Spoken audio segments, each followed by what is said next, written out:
Might have been Elle, though, to be honest with you. She's always repping the GA, so it could have been her. Yeah, absolutely. Okay, guys, well, let's get right into it. It was a rematch of the SEC Championship just weeks ago, but boy, did we see a much different game. A game that began as a field goal fest in the first half turned into a real opportunity for Georgia QB Stetson Bennett in the second, throwing 2 touchdowns, completing 17 of 26 passes for 224 yards. But the nail in the coffin for Alabama came in the form of a Bryce Young pick six with 54 seconds to go. Stetson Bennett, thankful the D, able to undo his costly turnover just seconds before that.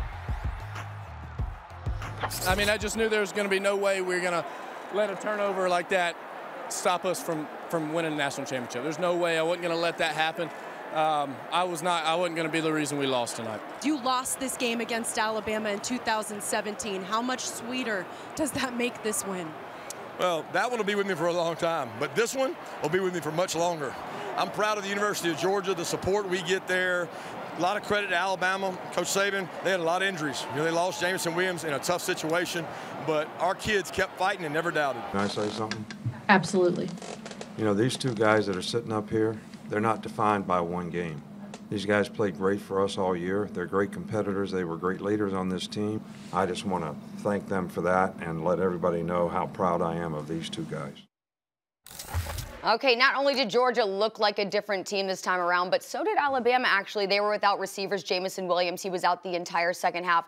Also John Mechie. So that being said, Keyshawn, was last night's win more about Georgia's quarterback Bennett Stetson or Bama's injuries? I think it was more about Bama injuries. When you look at those injuries, Kirby Smart alluded to it. You just mentioned it. No Williams, no Mechie. On top of that, you go to the secondary side of things. You had Jackson in replacement for the starter there at the cornerback position. So when you lose some of your top players, it's very difficult to overcome that, especially at the quarterback position. Your top 2 wide receivers for Bryce Young did not finish the game. In fact, one of them didn't even start the game. Yeah. And now you lose your top dog in the game. So it's very difficult for you to start to get off to doing things. You start pressing like Bryce Young was doing. You start taking chances like Bryce Young was doing. It's a different football game. There's nothing taken away from Georgia and Stetson Bennett at all. He had a tremendous season. I cannot take anything away from him, but I have to also say, just like Kirby Smart said, they had a lot of injuries.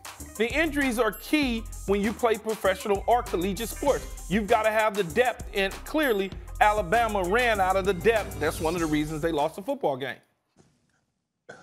Well, Key, I'm over here laughing because if anybody's got depth, it's Alabama and it's Nick Saban. You heard when the season started, NIL, he's talking about, man, my quarterback's getting paid. We have guys who come here. Jameson Williams transferred from Ohio State, to come and play. So if anybody's got depth and knows how to develop players, it's Nick Saban and Alabama, number 1. Number 2, what I heard sounded a little bit like, better yet, a lot like excuses, right? Well, this guy got hurt and that guy got hurt, and that's the reason why Alabama lost. When in all reality, we've seen injuries happen before, and we've seen Alabama overcome certain injuries. We saw Alabama overcome an injury to John Mechie in the SEC Championship game, and that's when Jameson Williams stepped up. We saw Alabama overcome an injury in the Iron Bowl when Jameson Williams, not an injury, but a player being out. Jameson Williams got called for targeting. Now all of a sudden he was out for the second half of that game. We've seen people step up in the Alabama uniform. And so for me to come and say that the reason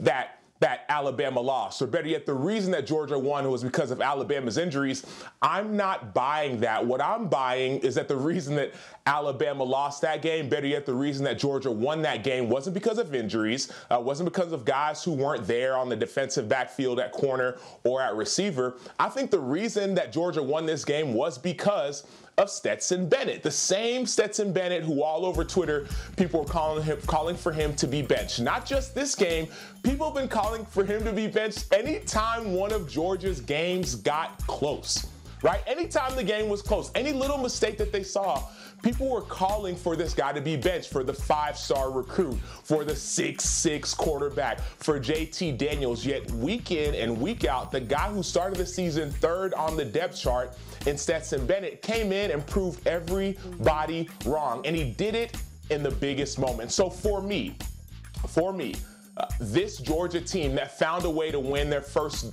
championship in 41 years, first time that Kirby Smart's beating Nick Saban in his last 4 tries, even though they've been up every single time in the second, third, or sometimes even fourth quarter. For me, this win is all about Stetson Bennett. Why? Because in the SEC Championship game, we saw Stetson Bennett struggle, yet in this game, we saw Stetson Bennett shine. Well, but Stetson Bennett was remarkable, but so was Georgia's defense. I mean, look at them compared to the SEC Championship game. They weren't able to hit Bryce Young even once. This game, they were able to hit him 10 times, hurried him on, I think, about 26 passes, and really were able to improvise, adapt, and they played all 4 quarters. So we got to give some props to the D as well. But here, look at this. Sam and Charlie. Okay, Sam, you're saying that they overcome injuries, they have the depth. Yes, historically, they had depth, but even that depth that they have, when you have lack of experience and you get thrusted into a lineup, you then cannot play at the same level that Michi played at, the same level that Jamison Williams played at. You're missing something. Jackson, who did they target when you talk about Stetson Bennett? They went after the corner Jackson. They targeted the weakness of the team. So if that is your strength, they certainly wouldn't have done that. When you talk about the SEC Championship game, you mentioned that all of a sudden Jamison Williams had to step up. He was missing in the national championship game. He wasn't there for Bryce Young to rely on. So therefore, Bryce Young felt as though he needed to take all of the pressure and put it on his back to force throws, to try to do things. And on top of that, you got to catch the damn ball when it's thrown to you. So those individuals that was put in position to make those plays, they were not catching balls. They were butterfingering them, trying to figure out how to move their hands a certain way to catch the footballs. I take nothing away from Georgia. I think Georgia deserved the national championship, but much like Charlie said, the defensive front was reckless. They were getting after him. He started to panic at times to get the football out because he didn't feel comfortable in that situation. Had nothing to do with Bennett. Zero. He gets credit. Yes, it's not the 6'5", 215-pound quarterback. There's no question about it. He gets all the credit in the world. Like I said at the start, from beginning to end since taking over, he's done a tremendous job. Thanks for watching ESPN on YouTube. For live streaming, sports, and premium content, subscribe to ESPN+.